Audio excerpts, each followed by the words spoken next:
Assalamu alaikum students. I hope you all are fine and safe. Today we are going to start our unit number 5, physical states of matter. And today's our topic is laws related to gases. So first we discuss about Boyle's law. In 1662, Robert Boyle, a scientist, studied relationship between the volume, pressure of a gas at a constant temperature. यानी ये जो scientist है हमारे पास Robert boil, उसने क्या किया था, relationship का मुतालिया किया था, स्टडी किया था रिलेशनशिप को, कौन किस किस के रिलेशनशिप को, वॉल्यूम के और प्रेशर को, ऑफ अ गैस, एक गैस के, एट कांस्टेंट टेम्परेचर, जहाँ पर उसने टेम्परेचर को क्या किया था, कांस्टेंट रखा था। ही ऑब्जर्व्ड दैट, उसने ये महसूस किया कि जो volume of a given mass of a gas है वो इनवर्सली प्रोपोर्शनल है उसके प्रेशर के, लेकिन टेम्परेचर हमारे पास क्या है, कांस्टेंट। यानी जो वॉल्यूम है उस गैस का वो इनवर्सली प्रोपोर्शनल है प्रेशर के at a given temperature. Like same volume is inversely proportional one over pressure का मतलब है इनवर्सली प्रोपोर्शनल उल्ट है। यानी अगर हम वॉल्यूम को इंक्रीज करेंगे, मैस को इंक्रीज करेंगे तो उसका जो प्रेशर है वो डिक्रीज होगा, और अगर वॉल्यूम डिक्रीज करेगा तो प्रेशर जो है वो इंक्रीज करेगा। That's mean volume and pressure जो है वो एक दूसरे के इन्वर्सली प्रोपोर्शनल है। और इसको हम मैथमेटिकली कैसे लिख सकते हैं, वॉल्यूम इन्वर्सली प्रोपोर्शनल है 1/p के, और इस पर हम जो इन्वर्सली प्रोपोर्शनल का साइन हटा कर वहाँ पे क्या लिखेंगे, इज इक्वल टू लगाएंगे और k रखेंगे। v is equal to k/p where k is constant, so we can write it Vp is equal to K, यानी K is equal to है Vp, और यहाँ पर K हमारे पास क्या है, कांस्टेंट है, कौन सा, proportionality constant, and the value of K is same for the same amount of a gas, और K की वैल्यू भी हमेशा सेम रहेगी जितनी हमारे पास अमाउंट में गैस मौजूद होगी। Boyle's law can be stated as the product of pressure and volume of a fixed mass of a gas is constant at a constant temperature। यानी कि हम कह सकते हैं कि Boyle's law ये स्टेटेड करता है कि जो हमारे पास वॉल्यूम है किसी भी गैस का और प्रेशर जो है वो हमारे पास प्रोडक्ट हैं, कांस्टेंट प्रोडक्ट हैं हमारे पास एक कांस्टेंट टेम्परेचर पर। इसे हम इस तरह भी मार्क कर सकते हैं, P1 V1 is equal to K, then P2 V2 is equal to K, और यहाँ पर हमारे पास P1 इनिशियल प्रेशर होगा, यानी जो अभी हमने मेजर किया होगा, उसके बाद V1 इनिशियल वॉल्यूम होगा, P2 हमारे पास फाइनल प्रेशर होगा, और V2 हमारे पास फाइनल वॉल्यूम होगा। यानी जैसे जैसे हम वॉल्यूम और प्रेशर को इंक्रीज करते जाएंगे तो हमारे पास उनके फाइनल प्रोडक्ट्स आते जाएंगे। इन बोथ इक्वेशंस को हम इकट्ठा करके इस तरह लिख सकते हैं कि P1 V1 is equal to P2 and V2।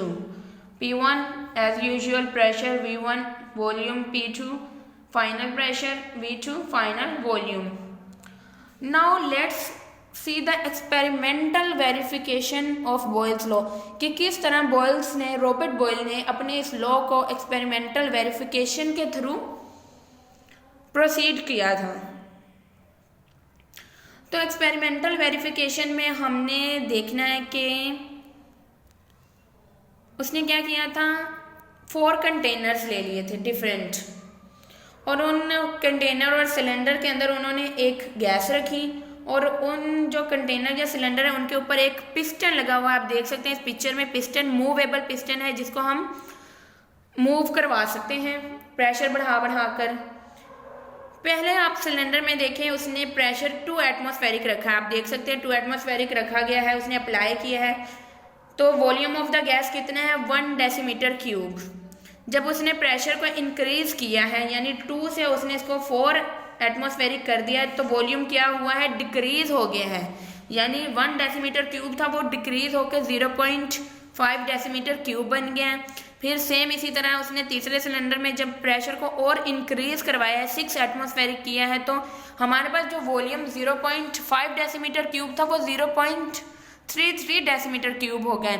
And in last cylinder हम देख सकते हैं जब उसने और ज़्यादा प्रेशर इंक्रीज किया, वो 8 atm किया है, तो हमारे पास वॉल्यूम जो है वो 0.33 डेसीमीटर क्यूब से 0.25 डेसीमीटर क्यूब हो गया है। यानी अब हम इन सारी वैल्यूज़ को नोट करके एक एवरेज वैल्यू निकाल सकते हैं। जब हम इनको कैलकुलेट करेंगे तो जो हमारे पास वॉल्यूम और प्रेशर आएगा इस एक्सपेरिमेंट का वो सेम होंगे, कांस्टेंट टेम्परेचर पर सेम रहेंगे हमारे पास। इससे हमें पता चल जाएगा कि बॉयल्स लॉ प्रूव हो चुका है। अगर हम अब P1 देखें तो P1 हम पहले सिलेंडर में देखेंगे हमारे पास 2 ATM था और वहाँ पर हमारे पास V1 क्या था, 1 डेसीमीटर क्यूब था। अब इन दोनों को मल्टीप्लाई करेंगे तो हमारे पास 2 ATM डेसीमीटर क्यूब आ जाएगा। इसी तरह दूसरे सिलेंडर में देखेंगे तो हमारे पास P क्या था, 4 ATM था, जबकि वॉल्यूम हमारे पास 0.5 डेसीमीटर क्यूब था। तो इनको मल्टीप्लाई करेंगे तो सेम हमारे पास 2 ATM DM क्यूब आ गया। इसी तरह थर्ड वाले को और फोर्थ वाले को, और हम इनका एवरेज देख सकते हैं, इनका सम देख सकते हैं कि सबका 2 ATM डेसीमीटर क्यूब आया है। यानी अगर हमने प्रेशर को इंक्रीज किया है और वॉल्यूम डिक्रीज हुआ है, लेकिन जो इनकी वैल्यूज़ हैं वो हमारे पास हमेशा कांस्टेंट रहेंगी, तो इसने ये बात प्रूव कर दी है कि जो वॉल्यूम और प्रेशर है वो एक दूसरे के इन्वर्सली प्रोपोर्शनल है, लेकिन जो टेम्परेचर है वो हमारे पास क्या होगा, हमेशा कांस्टेंट रहेगा। Here we have a test yourself question. Student, you have to solve this question by your own self. There is an interesting information about how to measure the blood pressure.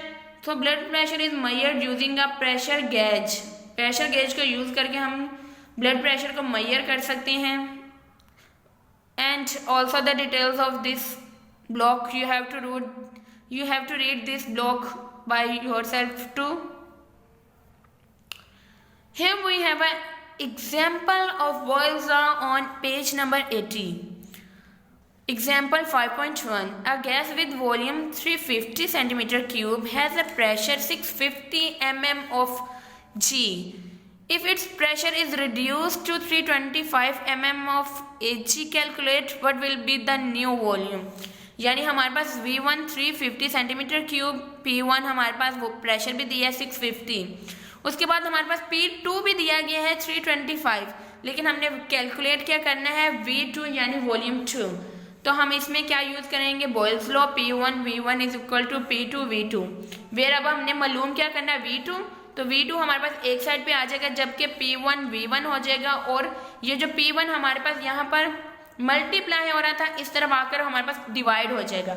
अब हम value put करेंगे तो हमारे पास P2 है 650, वो multiply होगा, V1 हमारे पास 350 है उसके साथ, और डिवाइड होगा 325 के साथ, तो हमारे पास जो V2 की वैल्यू आ जाएगी वो होगी 700 सेंटीमीटर पर cube. Here we have another example 5.2, same with the help of Boyle's law.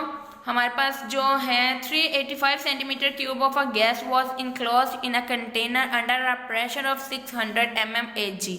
हमारे पास एक गैस जो है वो एक कंटेनर के अंदर बंद है जिसका वॉल्यूम कितना है 785, जबकि उस पर प्रेशर कितना लग रहा है 600। इफ वॉल्यूम इज रिड्यूस, अगर हम वॉल्यूम को कम कर देते हैं 785 से कितना कर देते हैं 350 centimetre cube, what will be the pressure. यहाँ पर हमने P2 मालूम करना है, तो सेम हम इक्वेशन लगाएंगे V1 P1 V2 P2 हमारे पास है, तो बॉयल्स लॉ का यूज़ करेंगे हम P1 V1 is equal to P2 V2। अब हमने मालूम क्या करना है P2 की वैल्यू, तो P2 जो है वो एक साइड पर आ जाएगा, और हमारे पास जो P1 यहाँ पर मल्टीप्लाई हो रहा है वो इस तरफ आके डिवाइड हो जाएगा, यानी P1 V1 is equal to V2। By putting the value put करेंगे हमारे पास, तो आंसर आ जाएगा 1345.7 mm ऑफ Hg। जब हम इसको mm ऑफ Hg को एटमॉस्फेयर में भी चेंज कर सकते हैं, ये आपकी मर्जी, आप चेंज करना चाहें या ना करना चाहें, वरना अदरवाइज P2 की वैल्यू mm ऑफ Hg में भी ठीक है। अगर आप उसको एटमॉस्फेरिक में करना चाहते हैं तो एटमॉस्फेरिक में करेंगे तो 1.77 आ जाएगा। सच pressure is increased by decreasing volume. अब हम देख सकते हैं कि हमने इस एग्जाम्पल में जो गैस पर वॉल्यूम को डिक्रीज किया था, तो आप देख सकते हैं कि वॉल्यूम डिक्रीज करने पर हमारे पास प्रेशर की वैल्यू क्या हुई है, इंक्रीज हुई है। Hence it's this example proof correct the Boyle's law. So class, ये था हमारा आज का lecture. I hope you understand me very well. Now you have to solve this example in your register in your notebooks with the help of this video and with the help of your book. You have to solve these equations too. At the end, Allah Hafiz, stay safe, stay healthy.